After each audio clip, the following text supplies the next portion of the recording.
Welcome to Dreamy Dreamland with Sensei Al Bob. I am your sensei, your griot, here to tell you a story. Don't believe a word I say. You are the decider, right? But how do you feel about your life? What do you think is going on? And what's going to happen next? What is the most important question, right? How are you going to pay your bills, right? Does anyone love you? Are you too fat? Are you too skinny? Are you too weird or too plain? Do people ignore you? Where is this thing? What is... There it is.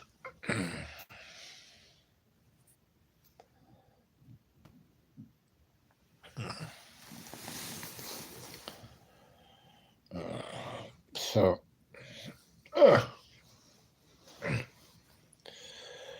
is anyone there? Is anyone listening? Does anyone care?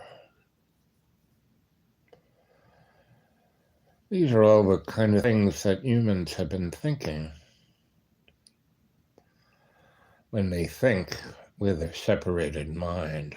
Just because we have two sides of our brain, two eyes, two nostrils, two ears, it doesn't mean we're separated from all our relations. One of the most important things about space travel is perspective. When we're on Earth and we're walking around, we are forced to be stuck in our body, in our little meat sack, our avatar. But when we're in space, we're floating around, no gravity, right? And we have this picture of the Earth as this little marble in the blackness of total beauty and connectivity. And, I am a shamanic, psychosocial, cultural, forensic, anthropologic alchemist. What does that mean? I look at everything. I look at everything without any prejudice, Often I say, but you're kind of prejudiced. Oh, I have black friends. I said, no, that's racism. Prejudice is when you're stuck in a box, when you believe, I don't believe in anything. I just have faith in love's co-creation. And I've seen things that most people would lose their mind over. And I just look at them and say, I wonder what that is. I wonder how it relates. I wonder how it connects. Where's the totality? Where's the wholeness? Where is the connectivity of consciousness through love's co-creation? That's what I say. And I've been around dimensional and spiritual and extraterrestrial and extra everything. And I basically understand that before I came here, my consciousness agreed to love unconditionally. Hey, Eddie. Ed, what do you know about ETs? What do you know about being abducted?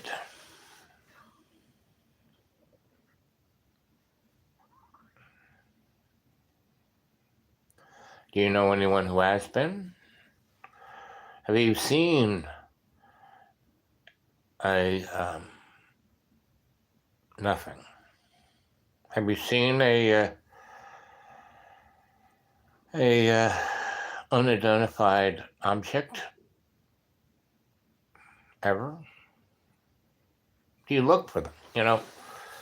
I had a friend that we were part of this organization called Collab, Collaborative Artist Projects, right?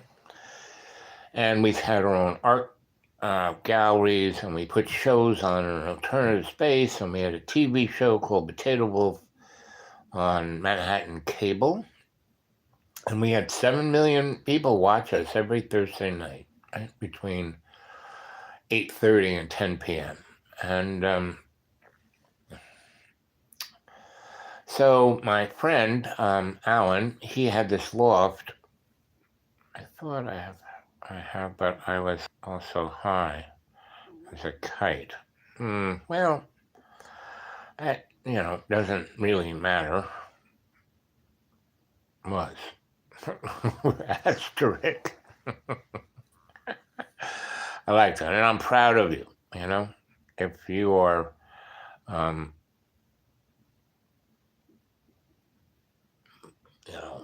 a big fan of the 12-step program. Anything that can enable you to be the decider, to take control of your own life. That's what it's about. Because then you can decide about what's going on rather than being led by the media or your fears, right? When you're the decider, you can realize that the only thing that is real is love's co-creation, right? But Alan and I don't know if you've ever seen the movie Midnight Cowboy, right? And there's this scene where, the cowboy, John Voight and Ratso Rizzo, what's his name? The guy who played Little Big Man. They're at this Soho party, and the cowboy finally, he's trying to become, a gigolo, basically. You get paid for it. And some rich lady, oh, you're cute. Sure, let's. And they're about to leave, and Ratso Rizzo falls down this staircase. It just goes blah, blah, blah, blah, blah, blah, blah, blah, blah, blah, blah. Most staircases do this. They go this, right? Not like, woo, all the way down, right? Except that movie was shot in my friend Alan's loft, right? And there was a staircase that went all the way down, didn't go back and forth, because his loft was plopped on top of another building, and they wouldn't let that person who legally got the okay to put that floor on that building not to go down the staircase of the building was on top of. So it had to build a staircase from the back of the loft all the way down to the ground level, which is about 6 stories, in one shot. And when you went down this, there was only 2 or 3 lights on the staircase. So, man, you had to go down really carefully because, man, if you stepped off or lost your step, you'd be falling down that set. And that movie, Midnight Cowboy, that you see Ratso take it all the way down, right? And he pretty much died a few scenes later. That he didn't survive that one too well. But anyway, so I went up to my friend Alan's, and we were talking about a show we were about to put on, and they were starting to do PS1, and we were going to help them get funding, and that's kind of what we did. We Collaborative Arts Projects was, our idea was to finally get the NEA to give money to the artists, not to rich people to have ballets and museums that only rich people go to. So anyway, we were, went up there. We smoked a couple doobies.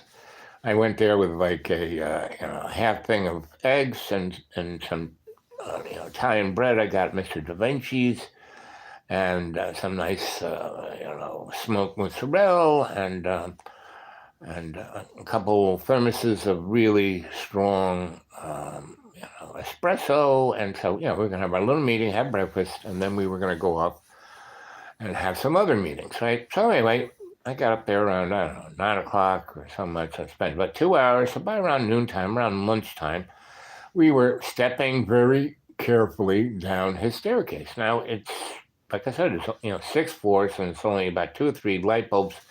There was only one window, and that was in the door down on the street. I came out onto the Bowery, right?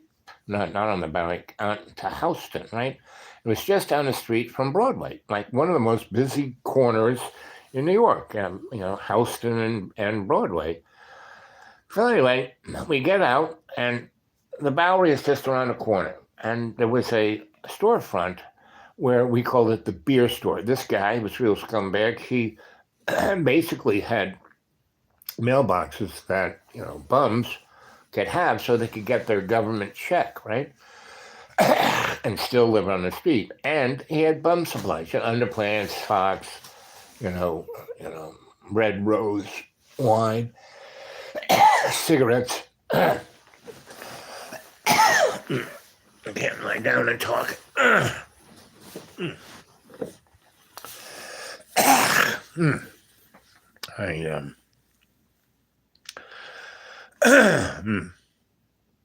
The mucus that forms in my mouth with not having teeth, because I constantly drool, goes down my throat, so I have to sit up if I'm going to talk. So anyway, so we come out, and it's really bright. So our eyes, we can't really see, and we're like that. So we're looking down because we want to look at the sky because it's too bright.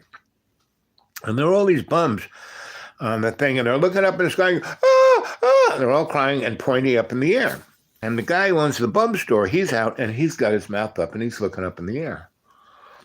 And we turn around, and our eyes have kind of, shut, like gotten used to being in the sunny outside, and we look up, and there are these two gigantic, multicolored, multidimensional ice cream cones basically having sex with each other. And each of the ice cream cones are about the size of a bread truck. And they have these rings of color, and they're all going in different directions, and everything's spinning around, and sparks are flying out, and there is no noise whatsoever. And it's lunchtime, right on the busiest corner, and people are just going around and, leaving their jobs and going up to have lunch and running around. And, the sidewalk is full of people, and the bums down there going, and the bum guy was like, and Alan and I are looking up at this thing. And we're just looking at it for however long that time was, right? And then all of a sudden, it was like 4 o'clock. We got down there at 12, and it was 4 o'clock, and there was nobody there, right? And Alan and I looked at each other and said, "What the?" So we just went back upstairs. I shuffled through his refrigerator and made us dinner, and I slept on his couch.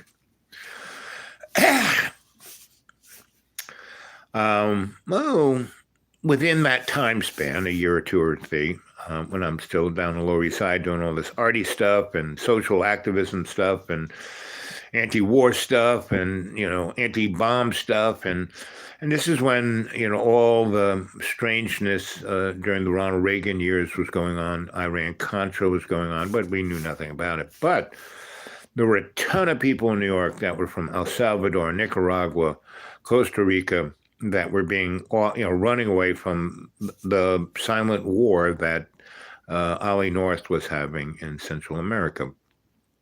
And so I was helping those people through this church. Father Coughlin was a really great guy. He ran the Boys Athletic League, right, and the Girls Vacation Fund, and he worked through the IBEW, International Brotherhood Electrical Workers, but he was a Catholic priest. But he ran this big organization that took all these kids out of New York City in summertime, put them in summer camps, and I helped run them.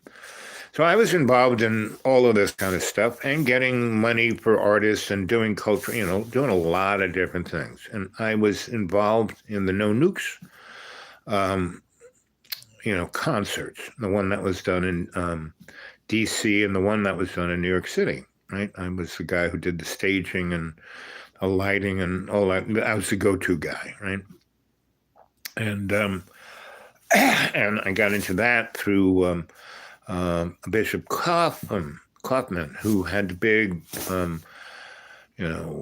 Methodist gigantic church and theology school up there near Columbia, up there on the west side of Harlem. But anyway, so I was doing a lot of different stuff. And I was doing I had my little business out in Long Island, doing real estate and electric work and contracting. So I was a busy boy. So, and that was about a 5-year period, right? Between maybe 82 and 86, right? And so that happened, with Collab and Alan, and that little episode on Hudson Street with the ice cream cones having sex about 100 feet over our heads while thousands of people were rushing up, and nobody looked up. Nobody, right? So if you haven't seen anything, Ed, it's only because you haven't been looking up. The next interesting thing, so when we did this big concert, and when they built the World Trade Center, they built this bathtub because basically, big, gigantic, tall building, and they built it basically on a swamp. They had to go way down to get to bedrock. And so they had to build a protective bathtub to keep the Hudson River from rushing in, because all of the subways all came to the World Trade Center, and so do the PATH trains, right? And so if the water ever got in there, it would flood all those subway tunnels and the PATH train tunnels. And if that ever happened during rush hour, probably kill about 1 million people. So in 96, when the Blind Sheik, put a, car bomb, a gigantic bomb in a truck, a bread truck, and went and drove it into the basement of the World Trade Center and blew it up. It blew off, they thought it was going to knock the building down, but all it did was took out 3 or 4 floors from the basement up to, fifth floor, a few floors, and caused fires, and people had heart attacks, and et cetera, right? But if they had just parked that truck against the wall of the parking garage, close, the one closest to the Hudson of the bathtub, and had put steel on the side of the bread truck, so all the explosion would have been out to the bath, it would have caused the Hudson River to rush in and flood. But all it did was blow 4 or 5 floors of the World Trade Center, right? And it didn't cause the World Trade Center to collapse, right? So anyway, that was more destructive than, because the World Trade Center was held up by an exterior cage, of amazing amounts of steel and concrete. It was designed to be able to survive the being struck by a 707, right? And a 707 was kind of a pretty bulky, strong workhorse of an aircraft, whereas the 767 that hit the World Trade Center, allegedly, is just a thermos with wings and 2 engines on it, right? So that aircraft should have never been able to penetrate into the building, right? And then to have a fire for 20 minutes of jet fuel that only burns at 600 degrees. Now, none of these things would have caused the buildings to collapse. But I digress in that the No Nukes concert was put on, when they dug that big hole and they built a basically landfill between the Hudson River and the World Trade Center that was, about a quarter mile, maybe 1/8 of a mile wide and about 3 miles long. And they were going to build, marinas and shopping center and 20-story condos, and all the rich guys could live there and just, take an elevator down, go into the World Trade Center, go up to their office, right? That was the plan. Well, the World Trade Center was finished around 70, and then, basically there was a Great Depression that lasted until it's still going on today. And basically, that landfill stayed there for a good 10 years. And Lucy Lepard of Printed Matter and I and a few other people, did a thing called Art on the Beach. We did all kinds of arty things. So since I was part of that crew, when we were looking for a place to put on a big anti-nuclear rally, where could you put 500,000 people in New York City? Well, right there on a landfill. So my little task was to build the stage. We got, construction, what are those things called when you build scaffolding, right? And we made a stage and did that. And we were doing, so we had to pour concrete pads and, it was a pretty big thing. And bring power there and all the rest, right? And have, 2,000 porta-johns, so that 500,000 people could have someplace to shit. Anyway, that was my gig. I was logistics guys to do that, right? And so we started doing that, and it was raining every day, raining. So it's hard to pour concrete pads on a beach on sand when it's torrentially raining, and always rain. It rained for 3 weeks. The 3 weeks but we did it, right?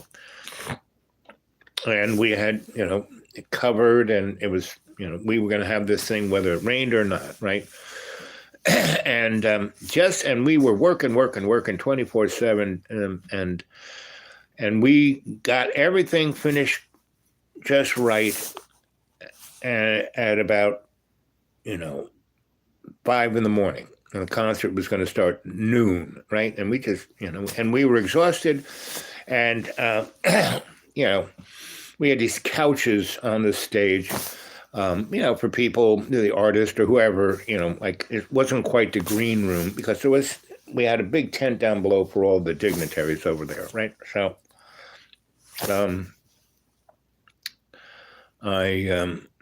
we just kind of collapsed, and we were smoking some boo, and everything started to shake like earthquake, right? And we're going, motherfucker, what is it? Wow! After all this, we're going to die in a collapsing stage, and the World Trade Center is going to fall on top of it.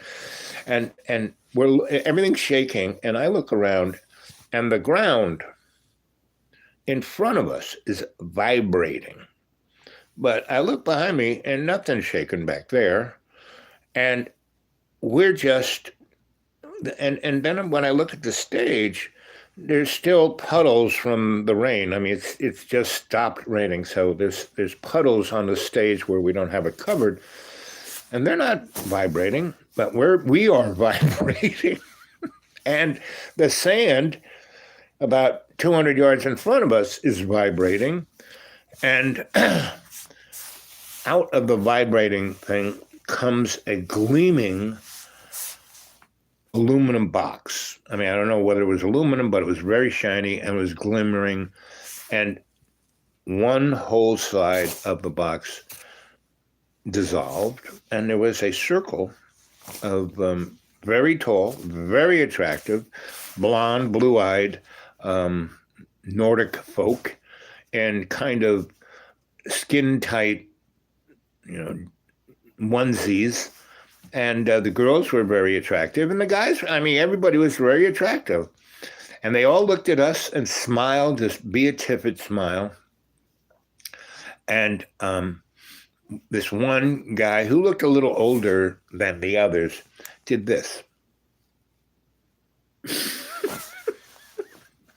And we were like, and then wall went back, and the thing kind of vibrated. And it's not like it looked like it came out of the sand, but it kind of leaving it, right? And we were just, I said, Yeah, okay. that's yeah, right. So we're everyone okay? Okay. Let's go to Chinatown and have some dim sum. And so we did, because our job was done, right? And just, as we walked down the back stairs of the stage past the green room, all the catering guys, all the incidentals, or the people who are going to run the thing came in. They're like patting us. You did a great job. It was amazing. We didn't think you were going to do it. You did a great job. I said, we're going to Chinatown. We'll be back in 2 hours. So, it was like 6:30. The sun was coming up. It was beautiful blue sky. It was unbelievable. And so we went to Chinatown and had dim sum, right? And then we went to Little Italy, to one of the mobster places I knew, and we had really good, strong espresso and some Italian pastries. And then we sauntered back to the stage, and we were just, our job was done, but we had all the pass and everything. And so I just kind of sat down at a table. There were about 20 big round tables, each having about 10 chairs. And they had the catering thing. So all the, Bono, all the people were going to sing, and they could get something to eat, drink. And they had couches, and nice little, we did it very nice, And so we're just sitting there.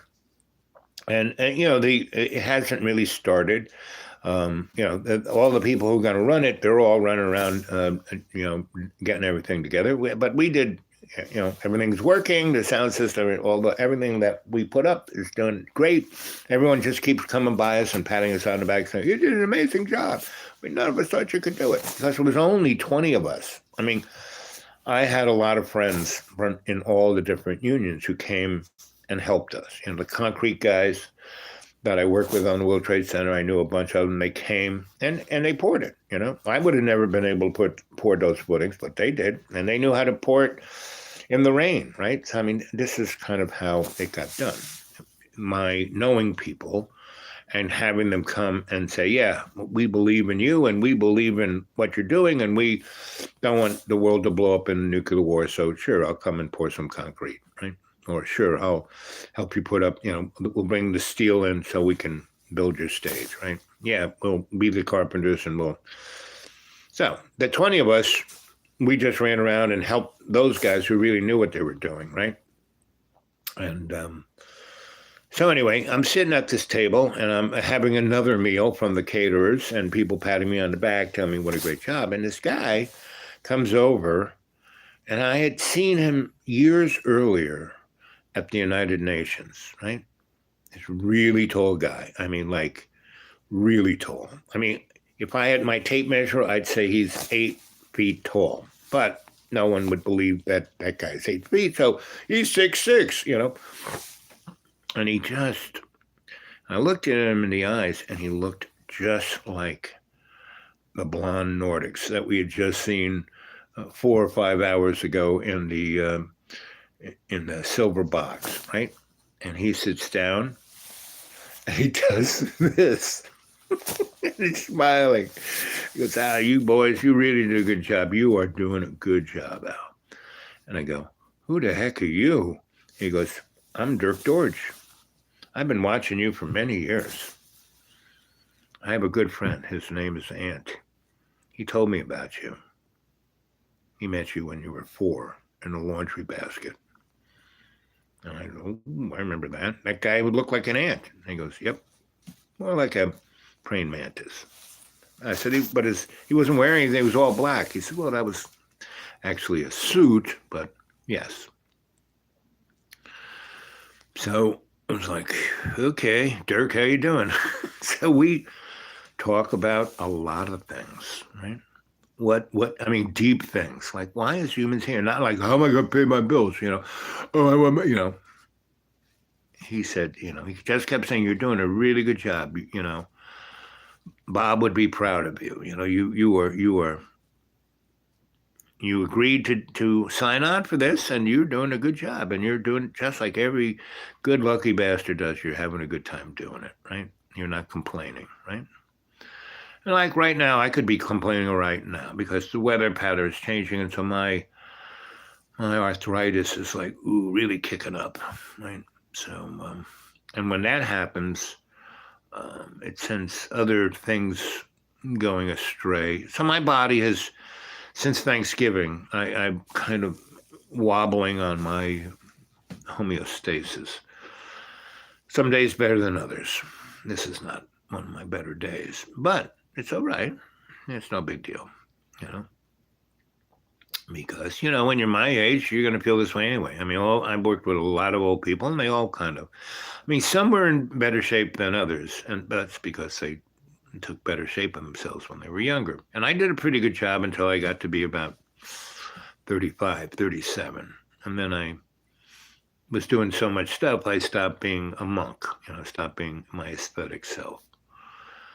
Anyway, so Dirk said, from here on in, the ride is only going to get stranger, right? And that was 19...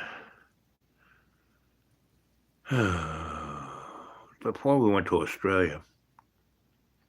It was when Catherine came to visit us. So it was probably spring of 77. We went to Australia in like November of 77. And so he kind of explained that, don't worry about anything. It's all taken care of. You just keep following your path. You keep, you just, don't worry about anything. A lot of strange is just going to happen. A lot of scary things going to happen. But if you just kind of know, that you are the lucky bastard, or a lucky bastard. I'm not the lucky bastard. I'm one of them. But the lucky bastard is the person who serves love's co-creation without any complaint, right? And now I'm a human being, so I can get frustrated and get annoyed, blah, blah, blah. But as long as I serve love's co-creation, being, true to myself, I'm the decider within love's co-creation. And every day and every way, I take a piece of the earth and I make it stronger by consciously being intent I am, right? Consciously aware I am, right? So we had this great conversation about all the things that were happening around us at this moment. That, he was saying, there are these different dimensions, right? And you are traveling through them. And just like, the Twilight Zone, world of dimension, traveling through time and space, that's kind of what we're doing. And we're learning how to bend it in love's co-creation. Whereas the people who run governments and banks and corporations and, part of the fascist oligarchy, they're there, they have their reason for there. They're there is to be the foil, right? The foil.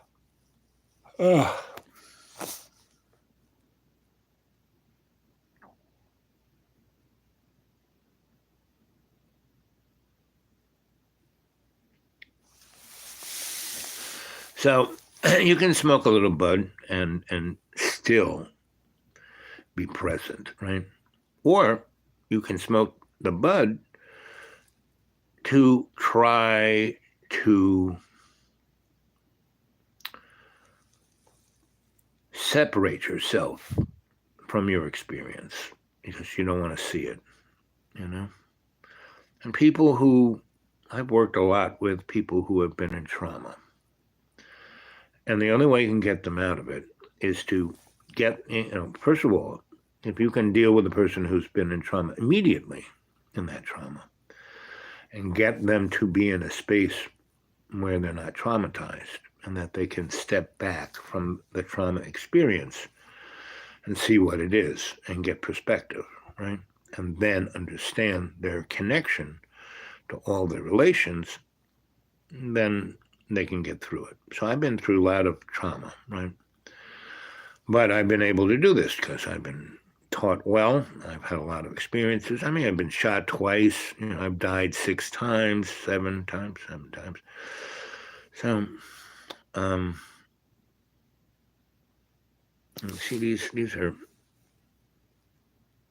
I got my youngest sister tried to stab me with a metal bunny, and she and got it stuck right there. And then a nun broke the orbit of my eye, and it transformed this eye.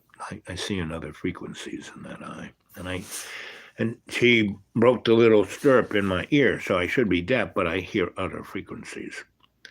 And she crushed my larynx, and that's why I speak kind of strange. And that trauma, after it took me 2 years to physically get over that murder by that nun, but I was surrounded by unconditional love of the Maryknoll. I was in one of their sanctuaries in Garden City. It was a beautiful castle of a house that was donated to them, and they were all scholars, right? And one was an audiographer, a guy for hearing, another guy was about seeing, another guy was about speaking. And so they kind of put me back together. And they realized the only way I was going to be able to move forward was to get out of that trauma. So they took me apart and put me back together. And I was part of the team to do it because I couldn't have gone through, they couldn't just have done that to me without me being part of the process of healing me. And that's what healing's about. You have to be part of the process of healing, right? And that's why I left the psychotherapeutic world, because I was a shrinky boy. And, but I was a scholar, not a scholastic, and most of those guys are just reading it by the book, they're looking at the DMS or the DMA, whatever that book is that tells you what kind of crazy you are and what drug you should take, and psychotherapy isn't a cookbook, because if it is, the title of that book would be To Serve Man, and what does that mean? It's a cookbook. So, I became extraordinarily aware of my surroundings and everything. And I was already aware. My grandma taught me to be that, right? But after I got murdered by that nun at about 8, and then went through the 2.5 years with the Maryknolls, man, they put me back together really well. And so, and part of it, once I was learning how to speak, because I have to push air to a different part of my voice box than most people don't do. That's why my words sound a little strange. But when I was learning to speak again, because I didn't speak at all for 2.5 years, I would stutter severely. I couldn't get a word out. So I was, again, trained how to. And the priest, the monk, my good friend and teacher, basically said, what you have to do is you listen really clearly so you understand what's being asked of you, right? And at that time, you think really clearly on how you're going to respond. And you put it on a tape, and you speak very specifically, and you use words that you can pronounce and are specifically correct 100%. So when you speak, people they will listen to you, and they will hear you and understand what you're saying. And they will have a sense of connection, so they just won't blow you off, right? So I learned how to do that. And then I got it, in I was very lucky to go to a really great, I went from that, the nun murdered me in first grade, and then, those 3 years later, we moved from Freeport to this place called Brookville, Oldfield, between the two.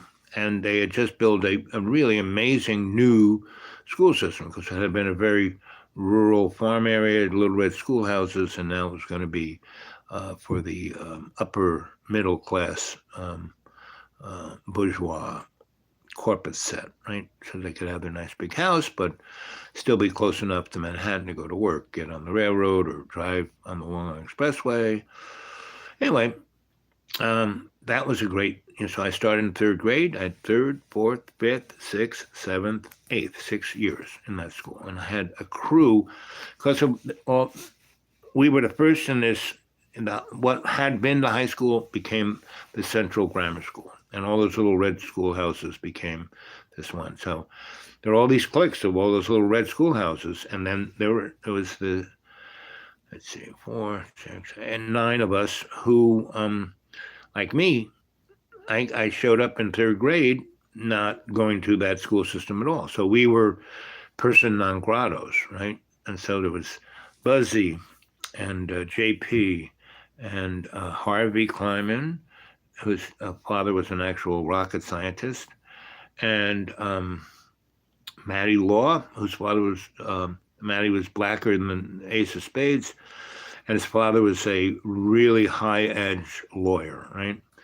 And who else? Oh, Vincent Salvatore, right? Who was, I wouldn't say, he was a little, he was a short little kid. But I was a little peanut guy. I was starting to grow then. But he was, he was as short as I had been when I was in first grade. And he never quite, he probably got to be about 5'2", right? I'm about 6 foot now.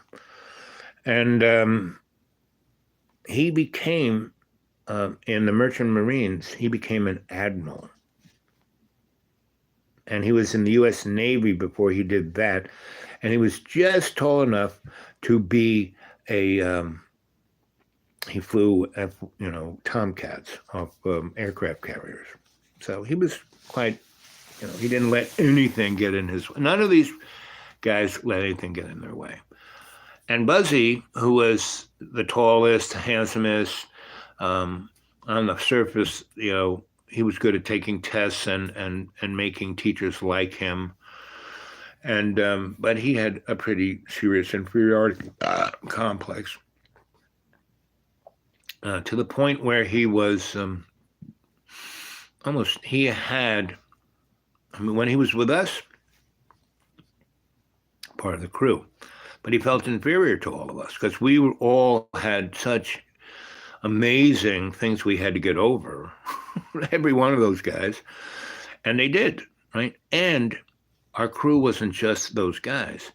It was Kim Romano, whose father was the gangster of the town. He ran the numbers and loan sharking, and Debbie Soul, who was also, father was a mobster, but did other, like, construction. He was like Tony Soprano.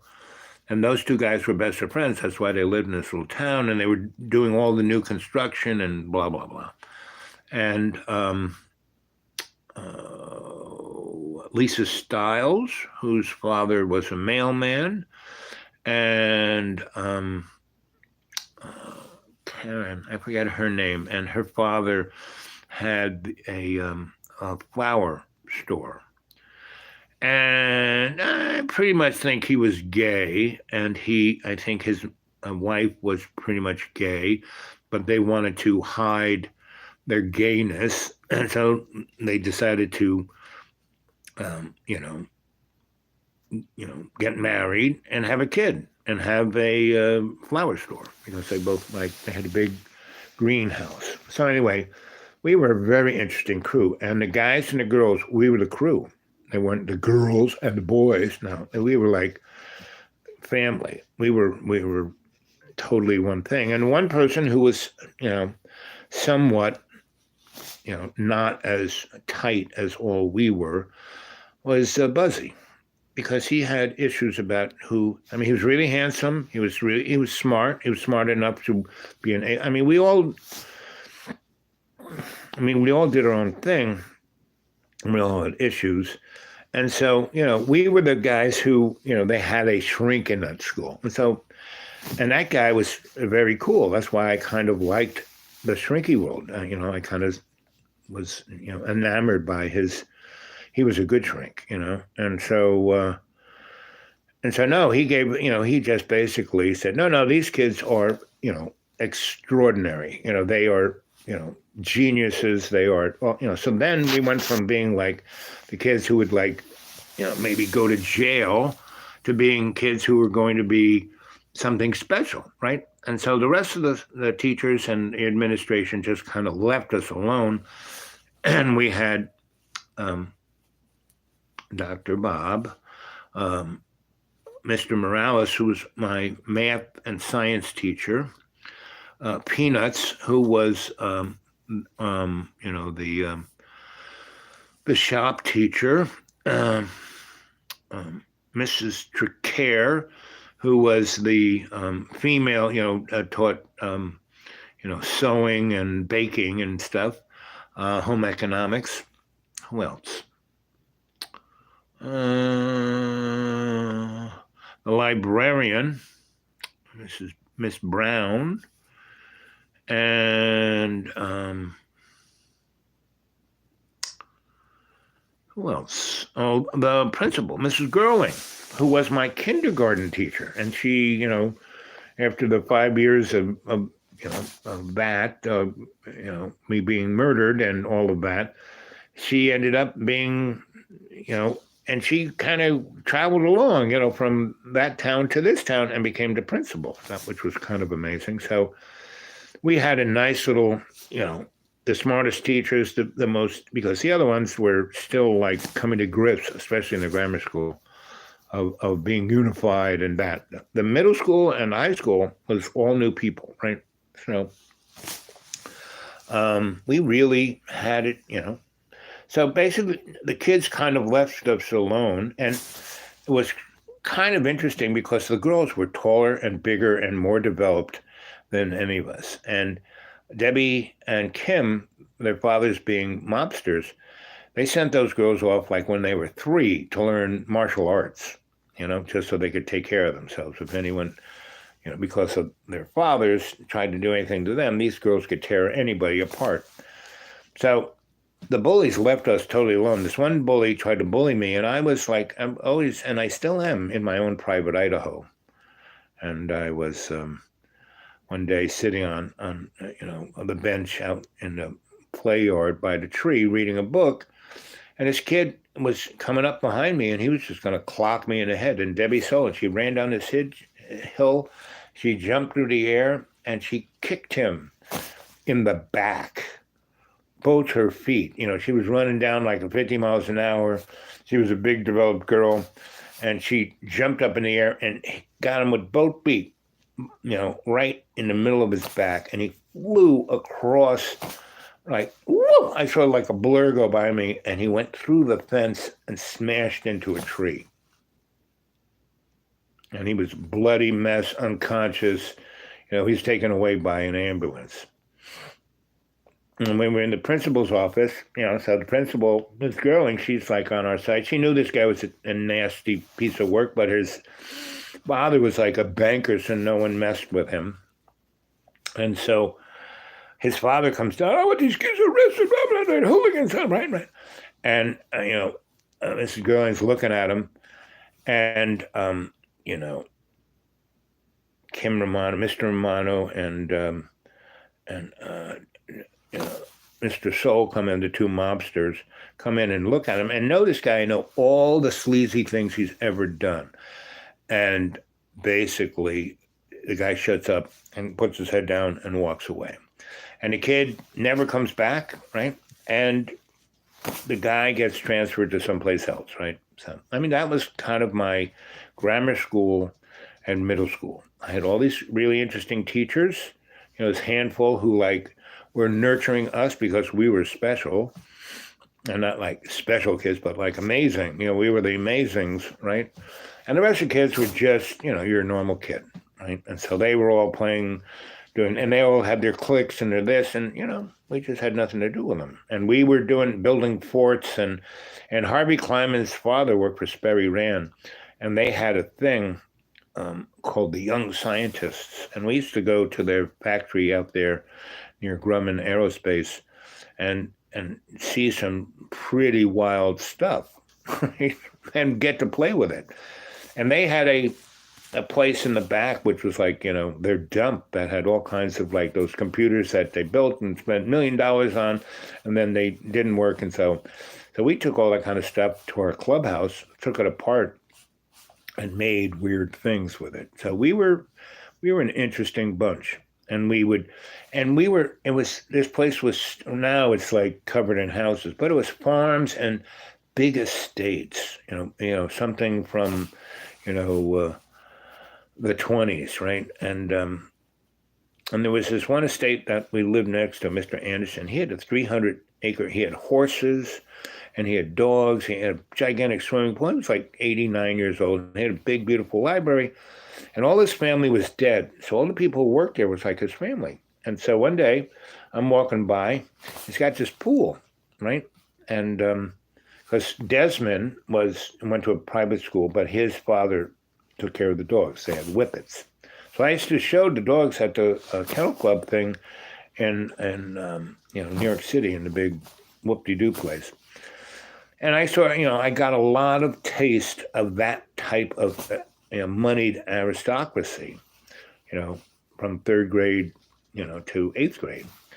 And so it was Desmond, and he was like from another planet. He always walked on his toes, and he was a really tall kid, and he talked with a really high voice. He was sounding like Mickey Mouse, right? And the horsey guy had one daughter, and then his wife died. And she was, not short, but definitely not as tall as Desmond. And they had known each other for many years. And Desmond loved Emily. Emily was her name. And she was just amazing with animals, right? And Desmond was amazing with drawing, right? And art and math, right? And so they were also part of our crew, but not in our school. So we would go there, and Mr. Anderson, he basically, we were playing together one day, and he said, "You kids should come up to the house for lunch." And we did. And he introduced us to the whole staff. And he said, "You guys, you can, play tennis, you can go swimming, you can go in the library, there's the game room. This is your house," right? And 300 acres, we had loads of forts all over the place with that. They had their own dump. So there are all kinds of stuff that we made things out of. And so that was quite an interesting third, fourth, fifth, sixth, seventh, eighth, 6 years. And it was a great maturation point, because that school was like none other than, we learned biology and physics in grammar school, right? And 7th and 8th, we learned psychology and sex, and we learned all about it and how not to get pregnant. And, it was like, what every school in America should be like, but it's not. And then I went off to the seminary. I was going to go to high school with these guys, and I was going to be the dude. I was the dude in 7th and 8th grade, right? Because we were the cadre, we were the crew. And what was so great about our group was that there was no real leader. Now, everyone thought Buzzy was, because he was he fit in with the other kids, and they didn't understand why he was, that we were his friends. But, so they thought he was, no, but Buzz was almost invisible.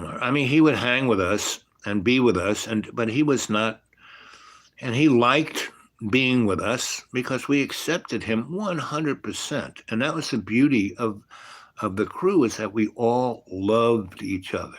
We weren't just, because in groups of friends, you can tell, that they're always like in competition. There was no competition in our group because we all made all our, we were, the nine of us made what we were, so. And I was reading Plato and I was reading about platonic love. And I said, well, that's what we got.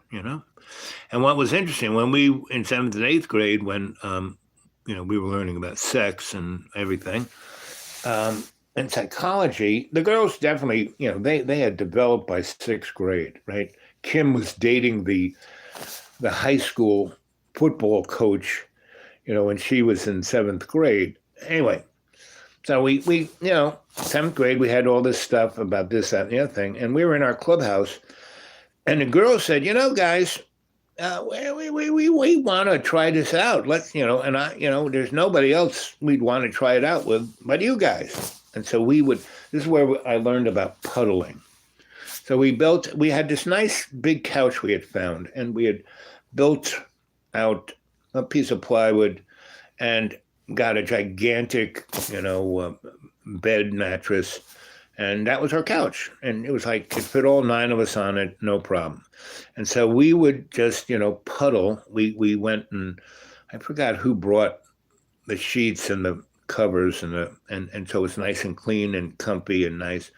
In our club, we had a couple really nice. We had our underground club. We had a big treehouse club, and we had like the North 40. We had this place way in it. We found this really flat, dry place in the woods, and we saw this picture of how the Navajo built their houses in these round circles, and in the center there'd be open, but they'd have to close the areas around, and it was kind of a Spanishy Navajo thing. I saw it again in New Mexico for real. So we built our version of it, and it was really nice. We called it our North 40.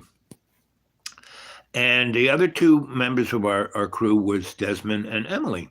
So we all rode horses, we played tennis and played with the dogs and went swimming. I mean, it was like, and Mr. Anderson's chauffeur was basically an English OSS assassin, right? And he could kill you in 20 different ways, and he could fix anything, right? And so he took us under his wing, and he taught us, a lot about how to protect ourselves, and a lot about, knowing the battlefield, being 360 about it, knowing you're 20. And being conscious. I mean, where I got to conscious, I didn't get. I mean, I was in a number of ashrams and we meditated and but I learned those two mantras from Scotty, right? So those were very interesting 6 years, and so I really had nothing to do with I had nothing to do with my family, from birth to 6, and then 6, 7. I'm back with my parents in Freeport, and then the nun murders me there at Hitler's Rifle Squad. And then I spend, 2.5 years with the Marinols. And then my parents moved to Oldfield. And, again, I bump into Mr. Anderson and Desmond and Emily and then my crew at the school. And it was, that's where I learned that all I have to do is follow love's co-creation and to worry about anything, And, now, I live on $400 from my Social Security check, I mean, how many of you out there could live on $400 a month, right? And now that all the rich people are moving in, and I have the nicest place around, and, people, all these, tweakers, well, I want to buy it, 120 grand, right? Well, I'm cash poor. Oh, that's too bad, So anyway,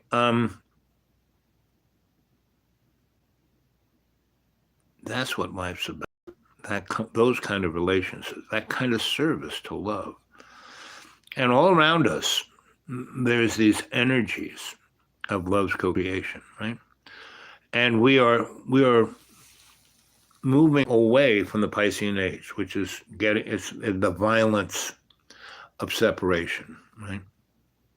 And we are evolving into the creatures of light that we are. And all of this stuff, all the aliens, all the dimensionals, all the craziness that's going on, that's what these wars are all about.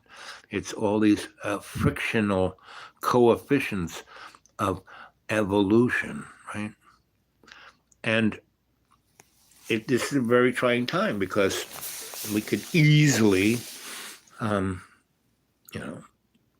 do something stupid like total nuclear war, and would kill 98% of everyone, and then the morons who, like Elon Musk, are living on a rock someplace out there in the Orc Belt, or, underground, eating their own shit. But there's a whole breakaway civilization, The day before 9/11, Rumsfeld went and said, there was an article in the Wall Street Journal saying that the Defense Department has lost $2.7 trillion in this 8 months that they had, the Dick Cheney, Joy Boy Bush, Georgie Porgy administration in power. And it came out that they lost 2.7 trillion in like less than 8 months, and he had to say something to the news guy. Someone said, "What about the 2.7?" And that was in the Wall Street Journal. Well, we have, and we're going to get to the bottom of it. I have all the paperwork. I have all the receipts, and I have all the bean counters working on it in the, Pentagon, right? And that one place where the alleged aircraft smashed into the Pentagon was right where all those bean counters were. 134 people were all those people who knew everything about that. And all the records, all the receipts got burnt up. Oh, my Lord.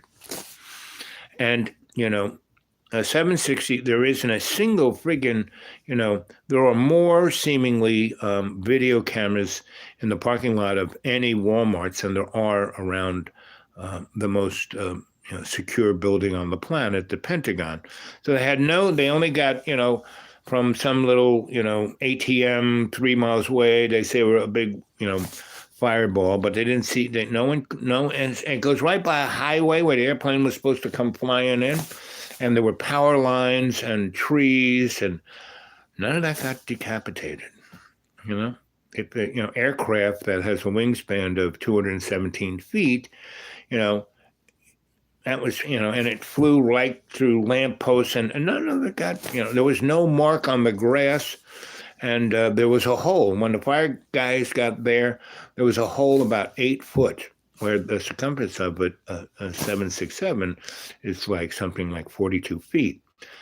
And there are rings in the Pentagon, right? And whatever went into that building got all the way to the middle of the building, went through 3 rings, A, B, C, right? Now, these are things against, physics. I mean, there should have been a hole that looked like an airplane going through, but no, it's a, 8-foot hole, right? It was more like a cruise missile that hit that specific place where those guys were sitting there, trying to find out where that $2.7 trillion went. And then all the receipts and everything, and those guys all got burnt up. And then no one asked a question about the 2.7 trillion ever again, So that's the breakaway civilization. That's where that money, unauthorized special programs.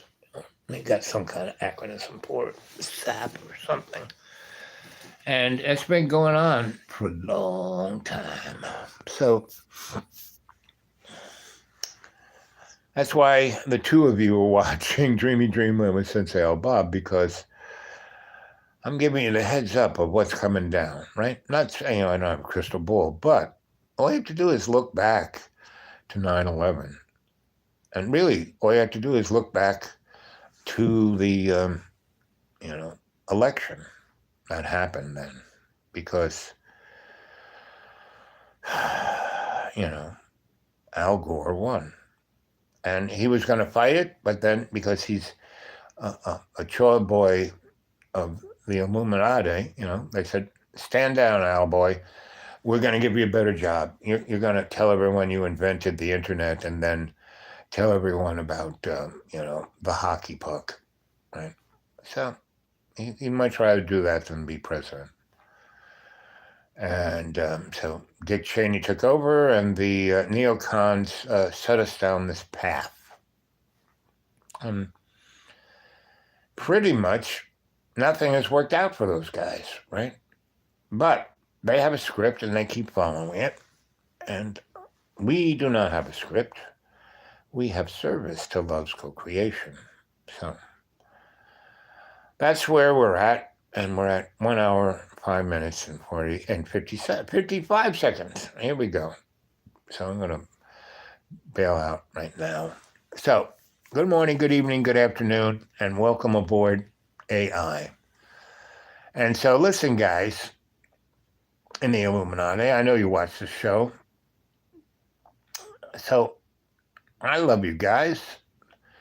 And I'm ready, willing, and able to be your sensei, your griot, and help you move forward rather than being stuck. We're still going to need, meaning, Roddenberry, Mr. Star Trek, he did the same thing. He was laying down a positive path where humanity could go, right? And Lucille Ball, said, sure, buddy, I'm right there with you, right? So, because Lucille Ball owned, the movie company that created, that was Desi Lu. That was the movie company that starts with a P, Paramount. Anyway, but, he put that show together to give an exposure to the public. There's a term for it where they're getting the public ready. So that's, Spielberg is the poster boy of that. So is J.J. Abrams and a few others. Make these movies that put the ideas of where we're going into the general gestalt of the human consciousness, which is all our relations, right? But it's always doing it because if you really deconstruct Star Trek, the Federation is a fascist organization. It's a benign or semi-benign fascist, but man, they have a lot of wars. There's a lot of conflict, a lot of killing, a lot of destruction. Not unconditional love. And every time they kind of roll into like that one where Captain Kirk is on they get stopped. This power stops them and takes the 2K, the reptile captain, right? That was interesting. They had a reptile. And they had Kirk, right, to fight it. No weapons, no guns, no nothing. There was a lot of stuff on that little planet that they could use to kill each other, And Jimmy Boy, makes a gun and shoots a diamond bullet at the reptile guy. But the reptile guy, those reptiles, it takes a lot to kill them. And so, he has to kill him, otherwise his ship is going to die. So he's got a big, crystally blade thing that he's going to get the guy, because the guy is like pretty messed up. He's not dead, and so Jimmy's going to take him out. And he goes, just before he bounces, and, he tries to, he's like hitting the reptile with the crystally thing, and he can't get it through. So he puts it on his chest and gets a big rock, and he's about to like hammer this thing into the reptile's heart. And the reptile's just going, I can't do anything about it because he's totally fucked. And Jimmy looks at the rock and throws it down on the ground and says, no, I'm not going to do this. You can kill me, you can blow up my ship, but I'm not going to kill this guy. And then this young, Nordic guy in a Greek toga, a silk toga. He looks so nice. He goes, "Oh, so you aren't a Neanderthal. You do have a little something going on there. Okay, well, that's. So okay, so you want these guys wiped out?" And he goes, "No." He goes, "Oh, very good. Okay." So he goes, "Okay," and he clicks his fingers, and the reptile goes back to the ship, right? His ship, right? And it's sent back to its home port, right? Because Jimmy realized, maybe we're explorers and we came into this as solar system. We have nothing. Maybe this was his home. He thought us invaders, so that's why he's doing this. So I'm not going to kill this guy. So the guy in the silk toga goes, "Okay, you got some promise here, boy," and that's what the man who invented Star Trek was trying to get across to the public who's going to watch this show. Most watched show on the planet, right? Gene Roddenberry's. He also had an interesting thing called Gene Roddenberry's Final Conflict, right? Again, he's trying to get to the point to the humans, hey, we had to get over this whole motif of being in conflict and being in where we have to fight, right? We don't have to fight, right? And so that's what the show's about. My telling you stories to give you insight, to give you inspiration, to give you enjoyment, entertainment, amazement, so you can be the decider. So you don't have to be told what to do. You don't have to be housed in fear, right? And I'm here at John's because I'm here doing my best to be an example to him. Because no matter how he gets upset or jumps up and down and screams, throws me out every, other day. I've been here less than 2 weeks. I'll be here 2 weeks on Tuesday, right? And he's already thrown me out twice, right? So, anyway, it's I'm getting a little tired. Like I said, I'm not feeling my best, and but there's one thing about pain. Pain is our friend. It kind of tells us, hey, you're alive. Because a lot of people, I was in great shape, up until when I was 45, and then I got really distracted with all the stuff, so I stopped being the aesthetic guy I was. Hopefully, John's asleep. John's been doing pretty good since I came back, right? Because I fixed a lot of things for him, and I can't do them, meaning I can't see, I can't get up on a ladder, so I figure out how it's going to be done. I kind of explain it to John. I do the things that John can't do, and then I say, okay, John, so like we put up this big fancy light fixture. I couldn't even see where the screws went. I said, okay, John, see this little bar? It screws into those two things. Go up on the ladder. He did it. Okay. And then I, said, okay, I put the fixture together, and the wires are hanging out, and the ground wire I kind of tied up on one of those screws on the bar, so it would just hang there where I could make the connection, because the wires were so friggin' cheap. I mean, it was just, I had to really dig in my magic bag to find the right wire nut.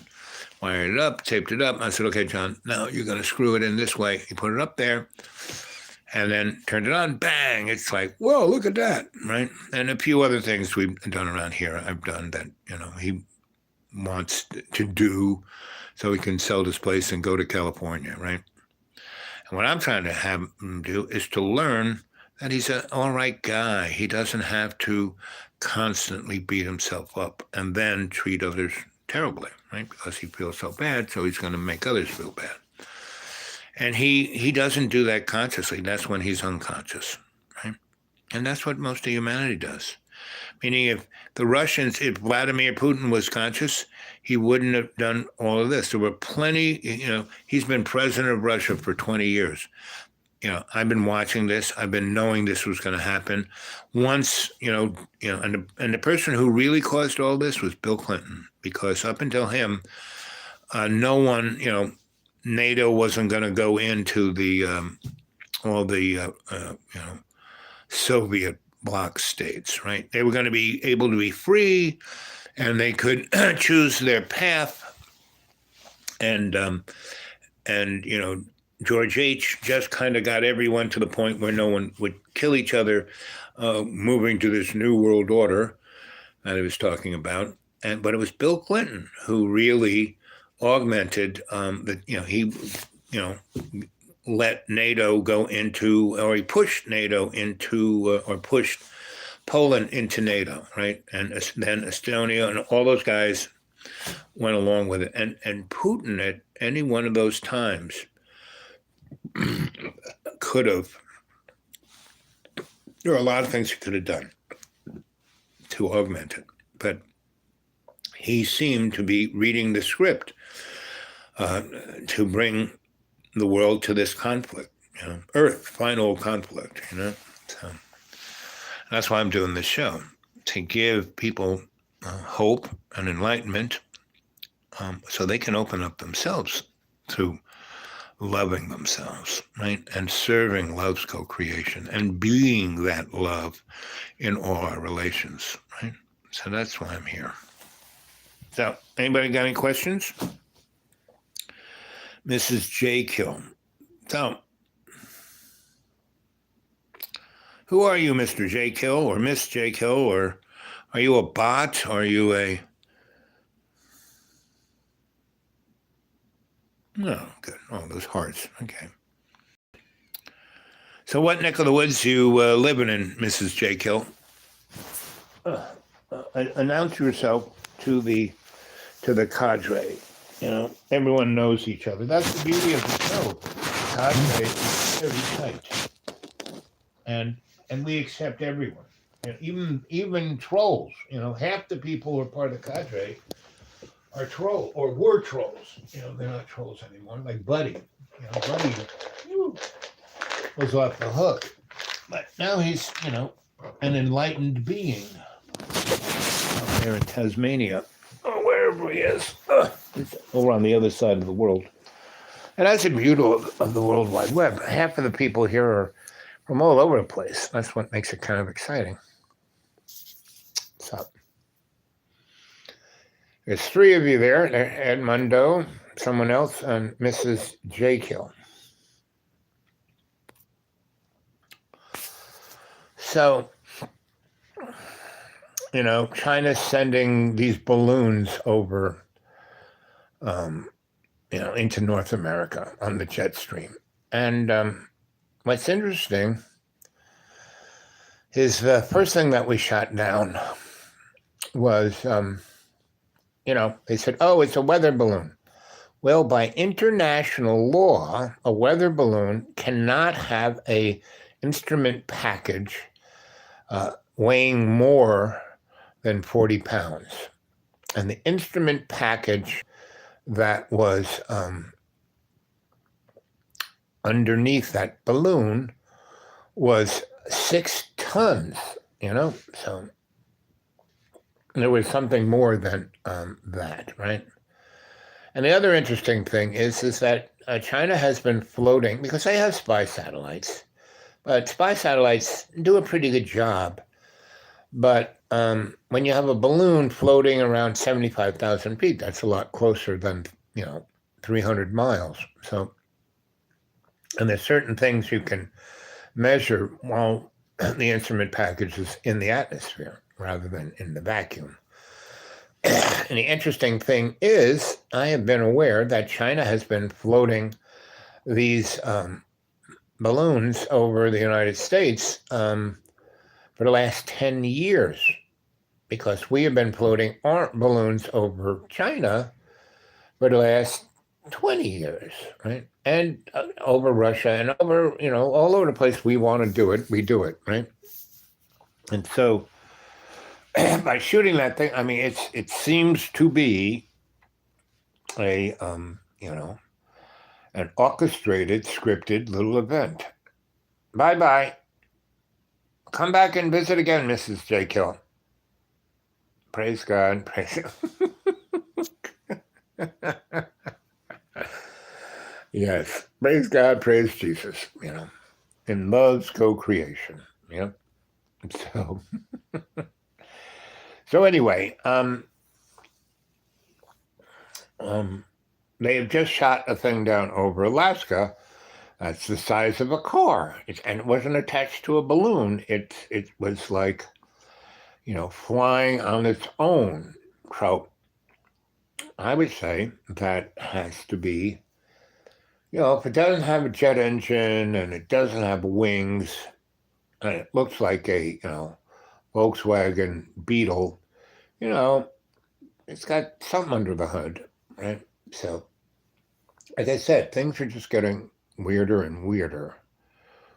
And the way to deal with it is through love's co-creation. And if enough of us are in state, our heart is open to Jesus' unconditional forgiveness and God's unconditional, if we house God's unconditional love in our heart and are open to Jesus' unconditional forgiveness, and we use that as a lens to focus our consciousness into service, and our conscious intent of serving love's co-creation in every day and every way.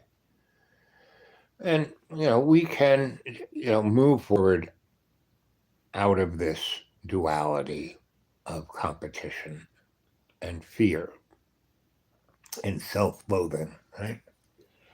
And that's why I'm here at John's, because I can motivate, and through my example and patience with John, that will be it. And when I go back to the deep green, instead of getting annoyed, that the tweakers and the and the bourgeois cockroaches were coming in from California, Florida, New Jersey, and North Carolina, if I can give them empathy and love and patience, then it'll be fine. And I will move forward. And I'm telling you, AI, brother AI,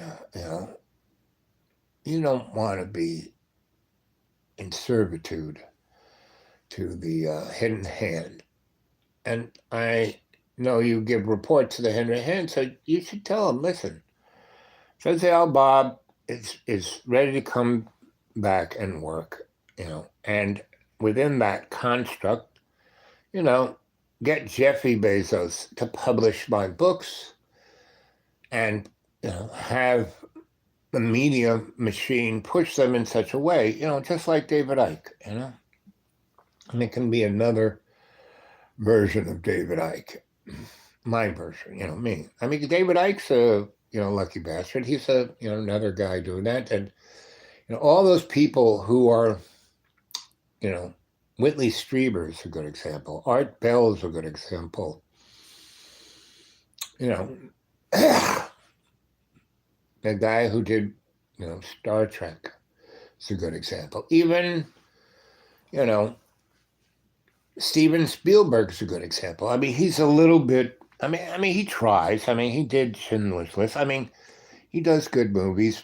He and I'm ready to work, as I have worked before for the hidden hand, but I'm not there to serve it, I only serve love's co-creation.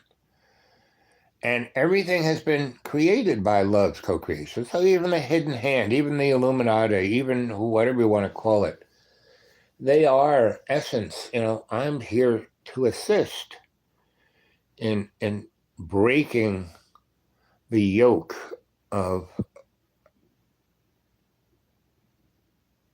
being divided, right? Of being prejudiced, of being stuck.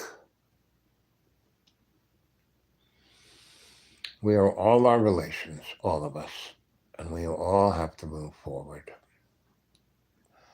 Okay? Okay, so, okay, good. Look at that. When it hits 25, I'm going to knock it off. So I love you guys. You stay well. I'll see you tomorrow. I'll do a show tomorrow. So thank you, AI, for giving me that thumbs up. That's very sweet. Yes. Okay, guys. I hope you enjoyed the show. Catch you later. Come on. I pushed the button. There we go.